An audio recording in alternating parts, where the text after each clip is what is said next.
Are you an overwhelmed SaaS founder ready to make the leap from leading a team to leading an organization? Join us each week as we refill your think tank with actionable tips and strategies from great business minds you know and those you don't know yet. This is SaaS Fuel with your host, 5-time entrepreneur, SaaS founder, and globetrotting adventurer, Jeff Maines. Welcome back to the SaaS Fuel podcast, where greatness begins when someone says, I have a dream. I'm your host, Jeff Maines. I help B2B SaaS founders like you scale, exit, and create profitable growth, maximum valuation, impact, and freedom so that you build a stellar business and live a life that you love. So how about those dreams? Is that the story of your business as well? Did you see something in the world and think, I know that could be better?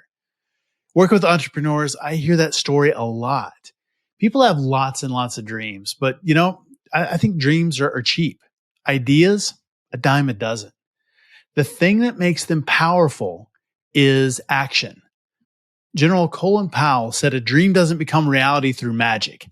And if we look at the magazines or interviews, things like that, sometimes it feels that way in entrepreneurship.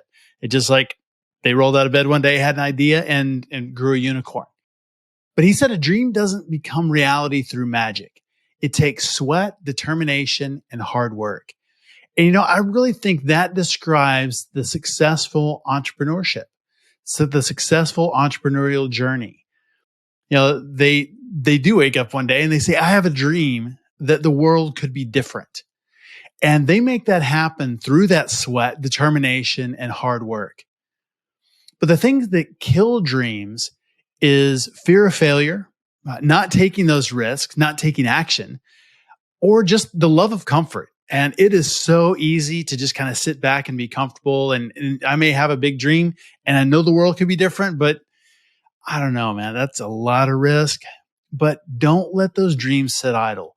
Don't let fear hold you back, because greatness is on the other side of that. Freedom is on the other side of that. A better world is on the other side of that, and you can make that happen. So keep taking action, even bigger action this year than last. Rally other people around those dreams and get them to take action with you.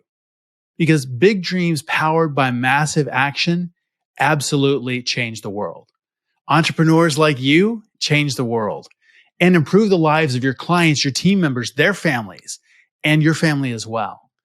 And we have an opportunity to celebrate the dreams of equality and freedom here in the U.S. next Monday. So more about that a little bit later in the episode.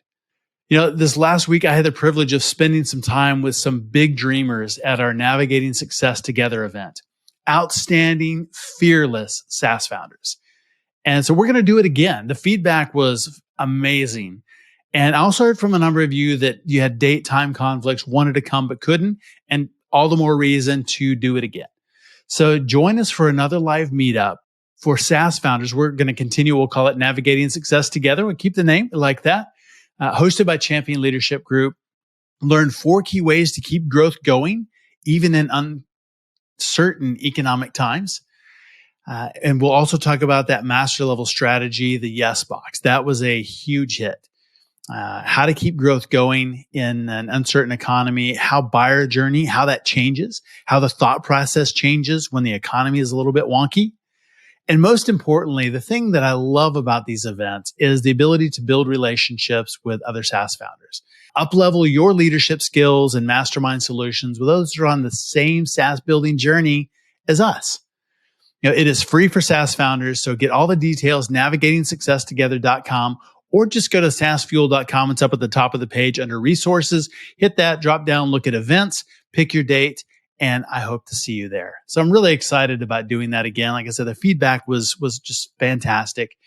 And I hope to see some of you that were there last time at the next one as well. And I have no doubt that that'll be the case. But I want you there, especially if you weren't there before. Come experience what we're doing. In our last episode, we talked with Edwin Fjeltvedt, founder and CEO of Favorite, a SaaS POS system for restaurants, bars, and events. Edwin is creating amazing guest experiences using technology to do the simple low-value task and up-leveling those service interactions, which is super valuable for that market. So if you missed that episode, definitely go back and give a listen to that one. Last week in our SaaS Fuel Expert series, which was the first one, we had Thomas Smale, founder and CEO of FE International, bring a SaaS investor and venture perspective on the current state of funding, acquisition, and what it takes to get a premium deal done in 2023. So if you missed either one of those, go back and give them a listen. Well, my current guest this week, I'm really excited about. It is Alyssa Marshall, co-founder of Owwlish. So once again, here in our SaaS Fuel Expert series, we have somebody who is a founder of a SaaS company and an expert in marketing and course creation. So Owwlish is a SaaS platform that allows the creation of courses and training that is quick and easy and allows you to put them into your own website instead of relying on a third-party platform. So sending them somewhere else. And, don't think that just because it's easy to use that it lacks features. It was actually built specifically to fill the gaps of those existing third-party platforms and allow non-technical users to set it up and create content. Super fast, super easy. So one of the things that I think really holds us back from creating content is kind of the tech around that. And if I create it, then we've got to do all this other stuff and it's going to be difficult. It isn't with Owwlish. And you might think as a fellow SaaS founder, you're like, hey, I'm not a creator. How would I use a course and how would that translate into more ARR? And I had some ideas, but my conversation with Alyssa stretched my mind even bigger. The opportunity is so much bigger than you would even think. So that and more with today's guest, Alyssa Marshall. Hey, Alyssa, welcome to SaaS Fuel. Thank you so much, Jeff, for having me on the show. Absolutely. Well, tell everybody about your background and kind of how you got into technology. It's not the normal route. There's not much that's, let's say, normal about my background. Okay. The story's a little bit long. I love that. It took me lots of turns to come to where I'm at. The story's a little bit long, but bear with me. I'll try to shorten it, but, parts of it that's relevant, I'll have to mention. It's a good story. Thank you. I am a dentist. I've earned my dental degrees from 2 countries, both South Korea and the United States. And so I graduated from South Korea first. I moved to the US, and then I learned that I really have to go back to dental school again to go become a dentist here again. And the process of doing so is really grueling and so very competitive. And anyway, I do it. I go to UCLA, graduate, and while I'm in school, just from inbound, like friends and friends of friends kind of thing, I kind of accidentally start a business where I'm helping other dentists that were trained abroad go through the same process as because it is very, very competitive. And it is not uncommon for people to take 3, 4, 5 years sometimes of failed application cycles to do so. Wow. Yes, it is grueling. Anyway, so I'm doing that, and that allows me to retire very early on. So I was 31 years old when I stopped seeing patients, and I just went all in on the business itself, which was really fun. And so we made like online courses showing dentists how to cut teeth, plastic teeth, not real patients' teeth, but teeth to the American standards and what they want to see during the test that's part of the admissions process. So I'm doing that. And that was very unusual, let's just say, because dentistry is traditionally taught in person. It's something that, you are shown, by like a professor next to you on how to do it, blah, blah, blah. And I did teach the courses live for a couple of years too, but then we were like, okay, there's got to be a way to just do this online. It took a lot of thinking and trying to figure out how to make it all work. But we figured it out and made a course. And once we went everything virtual, I was location independent. I had a lot more agency over my time. And, I could really work with clients from all over the world, which is amazing. Now, having courses as a non-technical course creator was a different story because I was so very frustrated with like there were a lot of things that I wanted my website to do.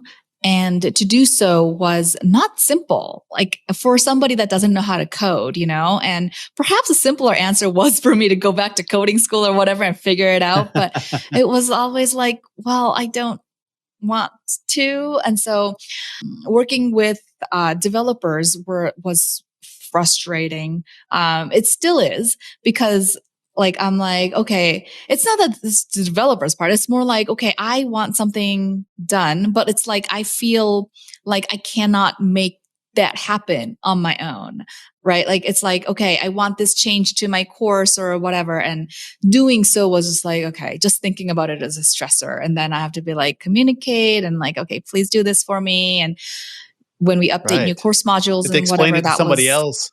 yes. And you just don't always want to have to do that. And it was really challenging. And so after almost 8-9 years of doing so, we ended up making Owwlish, which is a software as a service product, a SaaS, that helps non-technical creators like myself put up really awesome looking online courses on websites across the board. It doesn't matter what platform you're using, and you don't need a developer. As long as you can like do some copy pasting, and copy a piece of Yeah, code that's the and put easy it. part. Yeah, like I could do that. And then you can like work on your course and all of that inside our platform, which is Owwlish. Anyway, so that's how I became a SaaS founder, which was, oh my gosh, I would have never thought I'd be doing this. If you asked me 10 years ago what I'd be doing, oh, certainly like having a software would not be on the list of that. But yeah, here I am, loving it. That's a really interesting process. And, I'm a non-technical founder as well. So, Mm-hmm. huge respect for doing that and that the Thank technical you. space. And then that transition from medicine and healthcare over to technology as well. So and that's really Yeah. interesting. Thank you. Thank you. It was a lot of twists and turns, but I've enjoyed it a lot. Like I love my lifestyle right now. So what are the big challenges of creating courses if you're not technical? There are a lot of Ooh. solutions out there. I mean, what are the Yeah. challenges? As the non-code kind of movement expanded, and there are a lot of softwares that really help non-technical creators put up courses online. And I think that really is wonderful, right? It kind of started from like the Udemy's or the Skillshares, and those are still great. And then there are platforms that help you host your own courses, which are also, there are so many good ones as well. Challenge that I found is that you have to create a subdomain for most of those. And a subdomain essentially is, it's like you'll go to their website, and if you look through what they offer and what they say, it's like, oh, have the course on your own website. For me too, it took me a really long time to really understand what that meant. I thought in the beginning days, like earlier, I thought if I'm going to put up a course on my, like if I'm going to have my own course website, that meant that if I have, let's say, saasfuel.com, I can put a course on there. That's what I thought it meant. And then I realized like, oh, that is not what it meant. I have to make a subdomain, which is essentially a brand new website that will host my course and only my course. And if that fits your business model, then wonderful. Then you go all out. But what I noticed with me too, and a lot of other course creators that I talk to, you want to have a little bit more functionality. And it can be as simple as like book a coaching call or, something else that is not just a straightforward course, but you want that functionality kind of built in and integrated so that your members will have a seamless experience doing these other things. Sometimes it is even like downloading a PDF. It's just hard to make that look nice on those Right. platforms. And so what we did differently was like, okay, just no more subdomain. I was like, you got to stop using that subdomain unless you want to, unless that is what you want to do, then you go all in. But if you just want to add a course to your website, which is already, let's say, functioning the way you want it or whatever, and let's say you already have a way for people to book the coaching calls or all those things, then there should be just a way to like drop in a course and be like, okay, done. Wonderful. None of it is broken. Everything else that was already working still works. And I've now added a course here. I don't have to send my members to another area where it's like, bookmark this page so you can access my course later. You know what I mean? It's like, Right. I've joined courses like that. And to access it, I'd have to be like, okay, this is the email address I used. Let me search for Right. I my have to go welcome back to my email and search. Yeah. And Right. then Right. it's like a I lot do of that too. friction, right? And it's just like, that's not the It is. experience you want to give your learners if you can help it. And you can help it.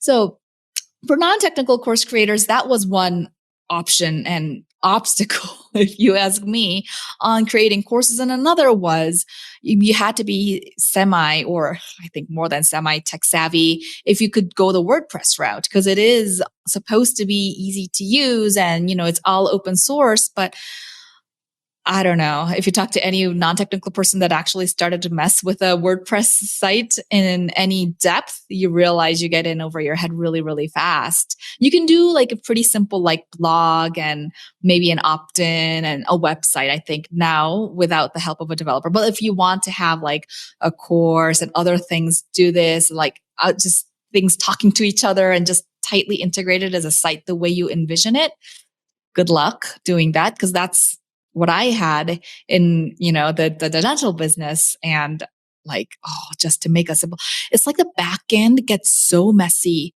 so fast. And the type of mess where it's like, you don't want to look at it anymore. It's like, it's too much to deal with. You don't want to log into your back end because it's like, okay. Cause like we have more than one course. We have like 4. And all the course modules are just mixed up together in the back end. And I'm like, well, this belongs to that course and that belongs to this course. And why is one after the other? And like, how do I don't know. Maybe I'm just very non-technical, but it was not for me. Administration is difficult. It is hard. It is hard. And yeah, at least like I wanted the course side to be simpler because I was a course creator, like the other technical design, whatever. Like I felt much more comfortable like working with a developer on the other sides of things because like that is not my domain. But as like a teacher, like this was my domain, and I wanted to go in often and make changes often to optimize experiences and whatnot. Because as I teach, I learn, and I'm like, I'm learning a better way of teaching, and I want to implement. But like, if you feel this like mounting pressure before you log into your course backend, it's hard to keep the course up the way you want it to be. And that's how I'm like, let me scratch my own itch. And it was like tick off the important boxes off for like what a non-technical creator would need to be able to have a course kind of like, what we had as a WordPress site, but in a way where it can embed it into other sites, whatever your platform might be. And that's really important. I've probably used 5 or 6 different ones, and it would be all the big names that everybody would know. And they're not easy to use. They're not easy to set up. And even just, having the look and feel. And I think people judge that when they go in and take a look at a course, that, what does it look like? How is it set up? How is it arranged? Does it make sense? And they value the course based on that, not necessarily before they even get to the content. Exactly. I've had a course from another one of the sites a little while back, and the placeholder text was all still there. And you go in, and every page, they still had the placeholder text. They didn't even change it. And the course itself was actually pretty decent. But, because it was too hard. And so I think that's really interesting that other people are seeing this challenge and that you're solving that. Thank you. Thank you. I mean, I've been there, and just to change out, and it's like, okay, if there's placeholder text there, you have to change it, right? But like, maybe you didn't want all that placeholder text at all, like maybe that's not how you even wanted to present your course. But like, that's the thing with those other, is that like, how do we just get rid of the template, right? Exactly. And like, you're very, very confined. And so frustrations. Yep. I mean, in some sense, I will say like the creator economy and all this has made everything so easy, right? So like 15 years ago, I wouldn't even be thinking about the possibility of creating a course as a non-technical person. Like that's not a possibility in my mind. Times have changed, and we should, have updated tools that now would help non-technical people like me, like do all the things. So like honestly, making the UX and the UI and that kind of stuff, I didn't do all of it. That's not my expertise, but like just thinking about the framework that like how a non-technical person would be looking at this and how they would feel when they log in. You know what I mean? All this like experience that this person is going to have was really big for me when we were working on Owwlish, because I was like, it needs to be simple. Just like you said, like that creator of the course that you purchased, or was it free? Right. Yeah, I purchased it. Yeah, you paid money for it and you log in and you say placeholder text. And it kind of makes you think like, oh, did I waste my money? Because like as soon as somebody pays for something, exactly, buyer's remorse. There's not, like you wonder if you made the right choice. And so the first few minutes, like the very first interactions you give your learners right after the course is purchased is so important. It really lowers the perceived value of what you've sold them if there's placeholder text still there when you paid for a product. Right. Not to say like that the course quality, like that's a completely separate thing, but that's just how you see it. Right. That value is so important to communicate early and have that seamless experience all the way through. Mm-hmm. So there are standalone platforms that you can get. And just like you said, I mean, those are the ones that I do go back to my email and have to find that address, the welcome email, Yes. to go find the course. And then there are ones that are embedded into WordPress, and that has its own set of challenges. You've taken it a step further and not only support those platforms, but other ones as well. Tell me more about that. Yes. So there were all these web platforms that are doing really well. They're either like Webflow, which is design centric. It's kind of like, it's exploding in popularity. Have you heard of it? I have. Yeah. It's really nice. It's nice. You can make beautiful looking websites with a platform like Webflow, or there are all these like platforms like Weebly, which say like you can make an easy site that still look good without the help of a developer. Right.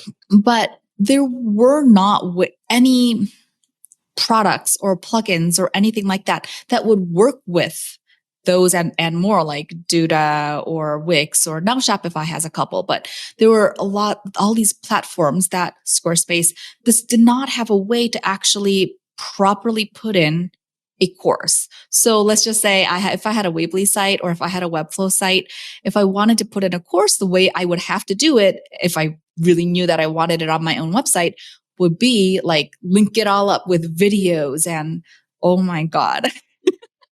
You don't want to get there. As a course creator myself, it's like a total headache to manage all of that. And if you ever want to update the course, you don't want to go from, let's say, one lesson to the next with hyperlinking. That is absolutely not what you want to do. You will regret it when you need to go in and change anything.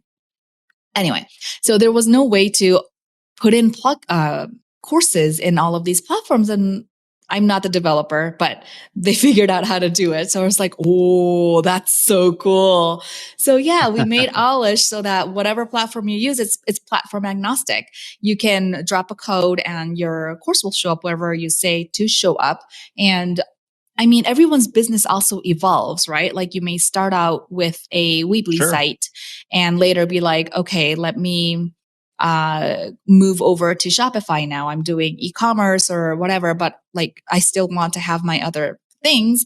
If you move your platforms, you can just drop that same code in over there and it will still show up. The course is unaffected.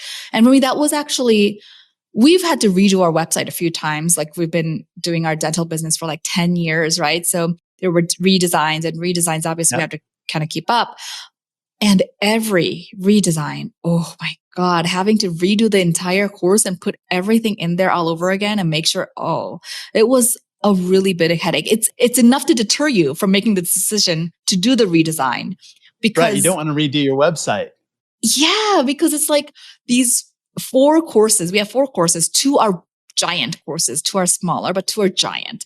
Just the thought of having to copy paste, or I don't know. I know you can do an export import and all of this, but it was not good.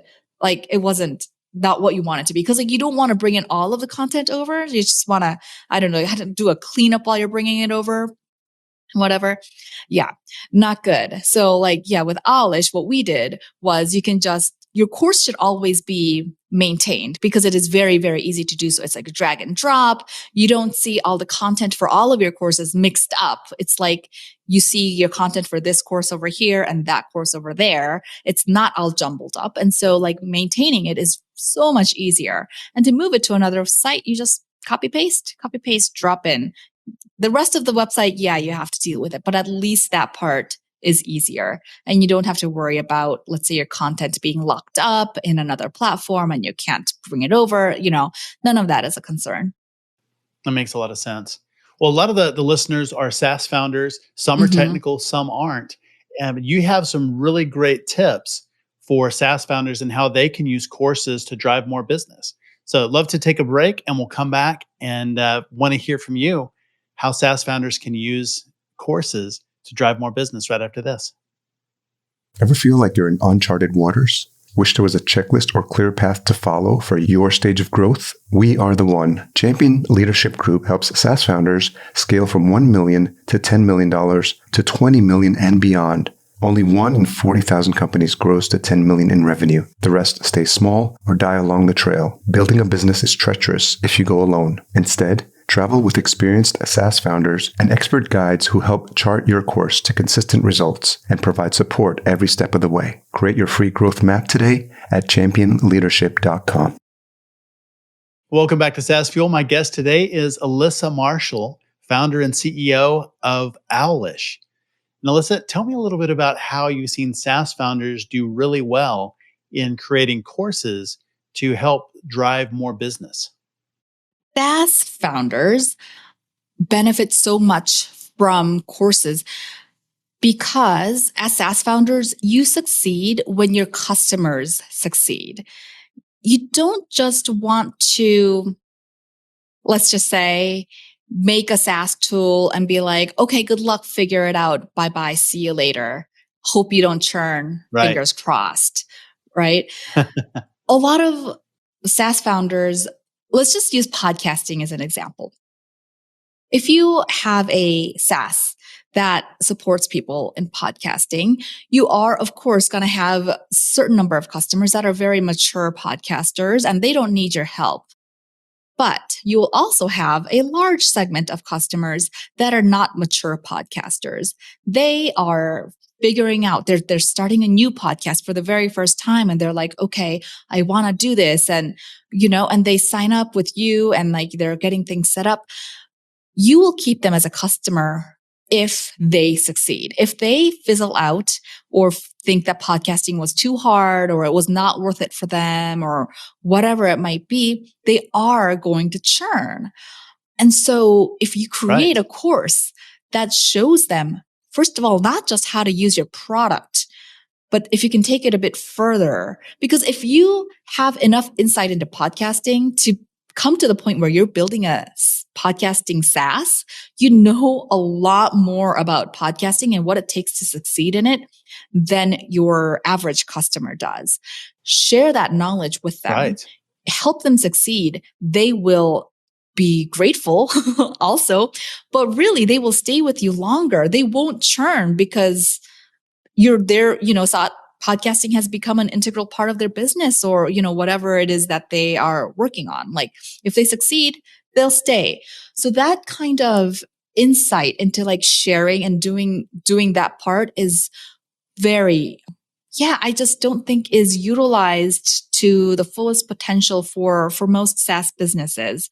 Most SaaS business, I get it. There's a lot to think about when you're running a SaaS. You have to think about everything from customer acquisition to churn and to this and that and the UI and updates and everything. It's a lot and I get it. But it does not have to be a complicated project. It can be a very, very simple project, but it is a project that if you do it, it will continue to pay you dividends for a very, very long time. And you can do it however you want. You can do it so that the course is free, but in the course, you show the SaaS founder how to use your product so that it's just an easier choice. And also, like if you're creating a course about it, they just have this trust factor. You're building trust with them kind of by default by being the teacher of this subject. And so not everybody, of course, not 100% of the people that went through your course will choose you, but a large enough portion will. And it might even circle back to you after using somebody else because, you showed them how to do something in your video and it doesn't work on that other platform because they don't have the same feature sets or whatever. And they're not technical. So they just they're just like, okay, like I'm just going to go over to Jeff's SaaS again. Like it was not working. And Jeff seemed like a trustworthy guy from the course. This kind of authority building is important. You don't want to be, if you can, like this like no name, I don't know, SaaS where I don't have a personal connection. Any way that you can build that personal connection with your customer base is very good. And it puts you on the map of, like if your competitor doesn't have that kind of support and you do, it sets you apart automatically and just makes you look a lot better. And I mean, you are a lot better by helping them and providing that kind of support. Makes a lot of sense. I think a lot of people think about, creating a course and maybe it's their help files and that's kind of the end of it, but it can be so much more than that. It can be onboarding. It could be, some gamification in what they're doing, or even, I love that idea about helping them succeed. So what do they need to know? What lessons do you know as, a SaaS founder and creating a product? What have you learned that you can share that's going to help them on their journey that they wouldn't even think about because they just haven't had that same opportunity to learn yet? Yeah, sure. So instead of just drilling into your own SaaS as like, this is the company, this is what we do, and like, how do we improve metrics here and there and there? If you align your objectives with your customers. So you have to take a step back, right? And really think about your customer and your ideal customer. Maybe you have like 2 or 3 avatars, right? Like the newbie podcaster versus the intermediate podcaster, and think about the needs for them and what success, quote unquote, would look for them. I mean, you're generalizing. It's going to be an individual thing, but let's say in general, for the newbie podcaster, success would look like having a podcast up and running and having X number of subscribers or X number of downloads or something like that. Like, oh, okay. Got that. Now, how do I help this person get there? So instead of just thinking about like, oh, I lost 10 customers last month. Oh, and you look into their account and be like, oh, I guess they were starting out. I guess they decided it was not for them. Instead of just being like, okay, just justifying that churn. Of course, some people will like dabble in podcasting and they will. Some people will conclude it is not for them and leave. But some people, it might actually could have been for them. Have they had that extra support, just that little bit more of a nudge that would have helped them get over that hump of getting started? And because like you have a podcast, to be successful at podcasting is much more than to record. You have to get, give people a reason to listen to you, get your name out there. You have to cultivate that, and you have to kind of develop a style and like do all this stuff. The brand new podcaster doesn't know any of that. They might really naively come in and think, oh, I'll just flick up my mic and talk and I'll upload it. And I guess people will listen, but if they realize what goes into actually having a good podcast, they'll think about it, right? They'll be like, okay, is this worth it for me? Do I still want to do it? Some people will be no, but some people will be yes. And especially given the proper support and showing them the steps it takes, but in the littler chunks, right? You don't want to make it so complicated for the newbie podcaster, be like, go out and find a sponsor. Like, no, you do that later, But like for the newbie podcaster, there are like only a few things that you need to do to like really make your podcast much more presentable and get a higher reach than you just like upload it and get crickets. And so you want to think about who the thing is for and give them the minimum number of steps. You want to make the wins small, but tangible. Don't overcomplicate things. Don't make a course with 100 modules. Nobody has time for that. Everybody is busy. You want the minimum effective dose of whatever it is that will help them get from here just to the next step. Just, don't try to make a newbie podcaster into this big famous person just yet. Just one step at a time. And when you're making content, it's like, okay, first of all, just think about the smallest number of things that you have to do. And if you have a blog, dig through your blog posts. You probably have a lot of content that you can repurpose and it will make your course creation so much faster than staring at a blank screen being like, okay, how do I outline my course? And a blank screen can be very brutal. Don't do that to yourself. If you've been in business for a while, you have stuff somewhere. It might be in YouTube. It might be in your Facebook posts. You sometimes just share these long form Facebook posts and just share what you've learned. Dig that up. And just kind of put it into a non-techie would say a Google Doc. That's where I start. But yeah, just rearrange it. It doesn't have to be anything fancy. That literally is where I do it. I either do it there or in my Apple Notes. And I would just kind of be like, okay, 3 big chunks. Start from your course promise. Don't start by building your course. Start by thinking about, okay, what is the promise that I want this course to develop? So it's the newbie podcaster. I want them to be able to get, let's say, 30 downloads a week, just something small, right? For a new person, 30 downloads a week, that's a milestone. If you can get there, wonderful. It will give them enough energy to continue to the next milestone. So okay, if I'm going to take them from 0 subscribers to 30 subscribers, what is the minimal things that they'll need to do? They'll have to make a podcast, art, right? They'll have to make a cover art. Right. They'll have to make a podcast description and maybe be interviewed on other podcasts just so that they can get the word out a little bit better. Just this few things, just make it as small as possible and chunk it so that it doesn't seem overwhelming. You want this not to be a 12-step process, but more like a 3-step process, something that they can go through and hopefully execute over a weekend max. You don't want it to be you have to put in 4 hours a day for the next month to go through this thing. No, you want it to be simpler, and it's easier for you to create as well. Just think about to make a smaller course, just think about if I had this person sitting next to me that is a total newbie and I just sitting down having a coffee and we're scribbling on a note together, just brainstorming what to do. That brainstorm and the delivery of your material should be done in maximum a couple of hours.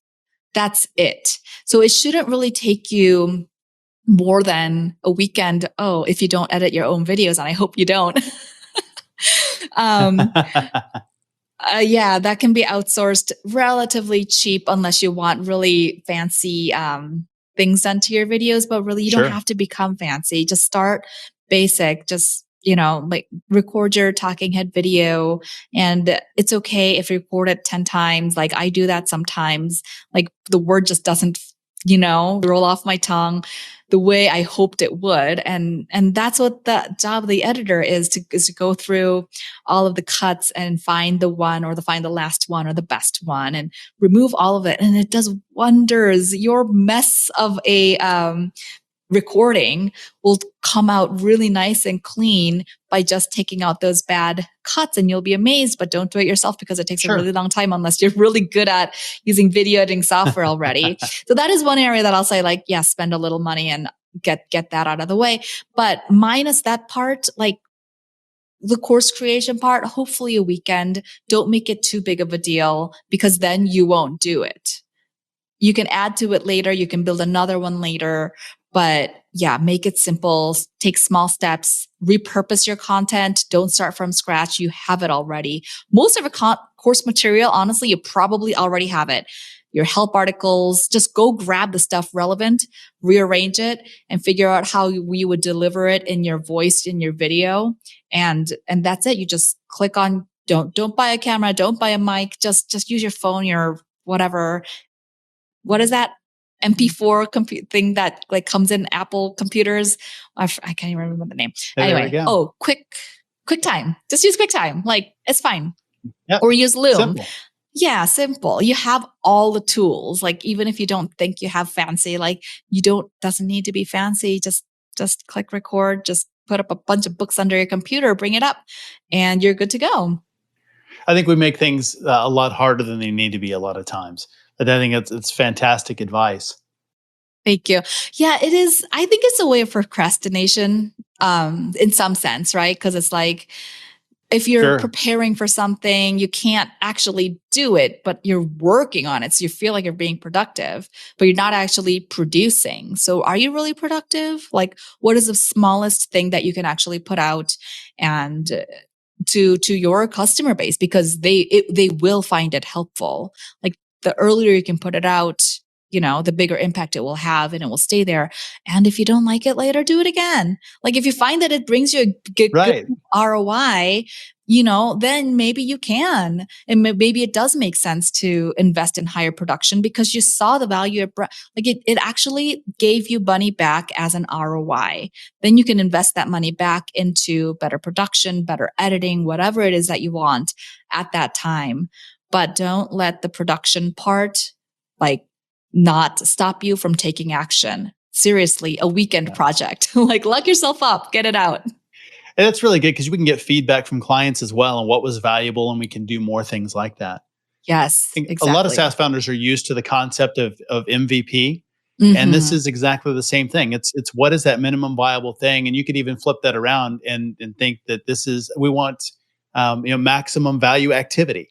So what is the maximum value activity that you can give or instruction you can give to a new client to move them that one step forward and get them a big win, even a little win, get them a win quickly.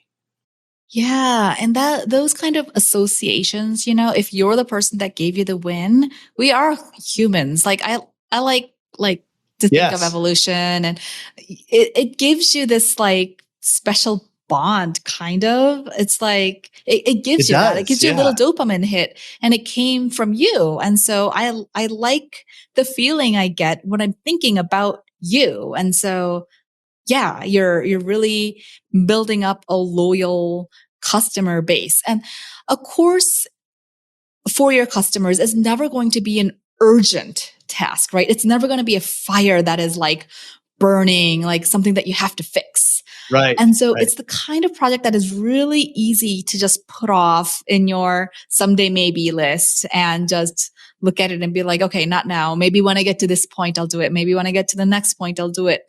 But could you spare a weekend? Because it will help you immensely. It will help reduce your churn. It will help your customers, and your customers will stay. They have to. I mean, they're getting invested, they're getting set up with your SaaS.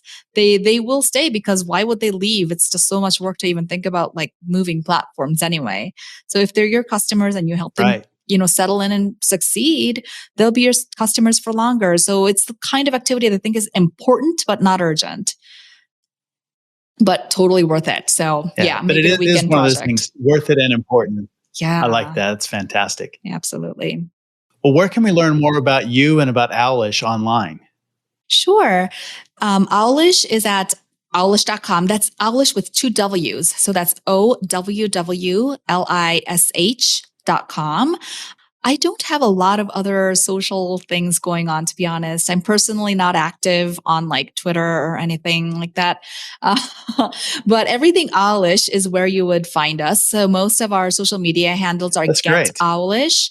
And you can find me there and us there. And for the listeners of the SaaS Fuel podcast, if you want to try out Owwlish, we would love to give you 2 months free, whichever plan it is that you choose. That's great.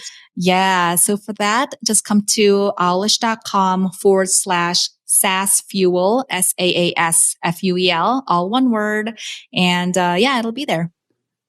Fantastic. And we'll make sure and link all of that in the show notes as well. And 2 months is fantastic. Not a simple 2-week trial, 2 months, which is we can do better great. than That's that. long enough to get your course up. Yes. Yeah. Love that. Get it up over the weekend. Try not to use the entire 2 months to try it out. No, we wanted to make That's sure the you challenge. get enough time. We really wanted to make sure you get enough time to get everything set up, because it's not just recording, but then it has to be edited and, uploaded. It's easy to use, but, we're all busy. So hopefully 2 months will be ample time. So be sure and go to owwlish.com/SaaSfuel and grab that trial and get your course up. Do that. It'll be great. Yes. So wonderful absolutely. talking with you today, Alyssa. Thank you. Very inspired so by what much. you're building, and especially Thank for you. us non-technical founders, making it easy. Yeah, thank you. Thank you. I love the creator economy. I'm a huge believer in it, and I love being a part of it. So yeah, I would love to see if you've implemented this in your SaaS business. Please tag us, get Owwlish in Twitter. Let us know. I really, really want to know. And thank you so much, Jeff, for having me. You're a really great interviewer. I had a great time talking to you today. Thanks, Alyssa. Well, thanks again to Alyssa for coming on the show and sharing your insights and resources. Learn more about Alyssa and Owwlish at owwlish.com. And it's owl like the bird, but it has 2 W's. So OWWLISH, owwlish.com. As always, all links, highlights, resources, and full show notes are available at SaaSfuel.com. Please subscribe or follow us while you're there at SaaSfuel. And it doesn't cost you a thing. And everyone who subscribes this week, you get a long weekend. Oh, that's right. Monday is a holiday. It is MLK Day, Martin Luther King Jr.'s birthday.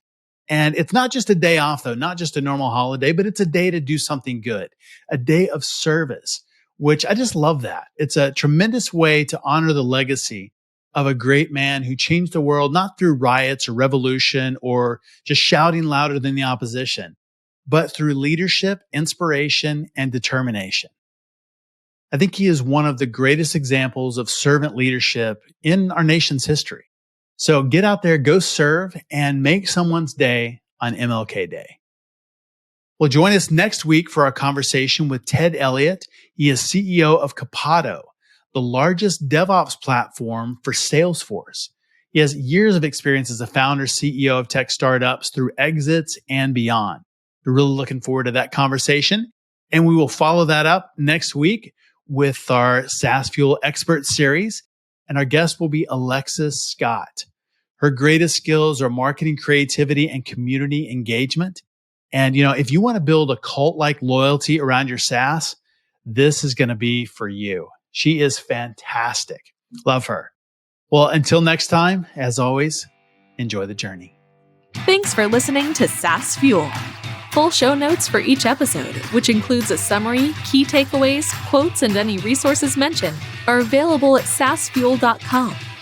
Be sure to follow and subscribe wherever you listen to podcasts. And if you're enjoying the content and getting value from these episodes, please leave us a rating and review at ratethispodcast.com/SaaSfuel.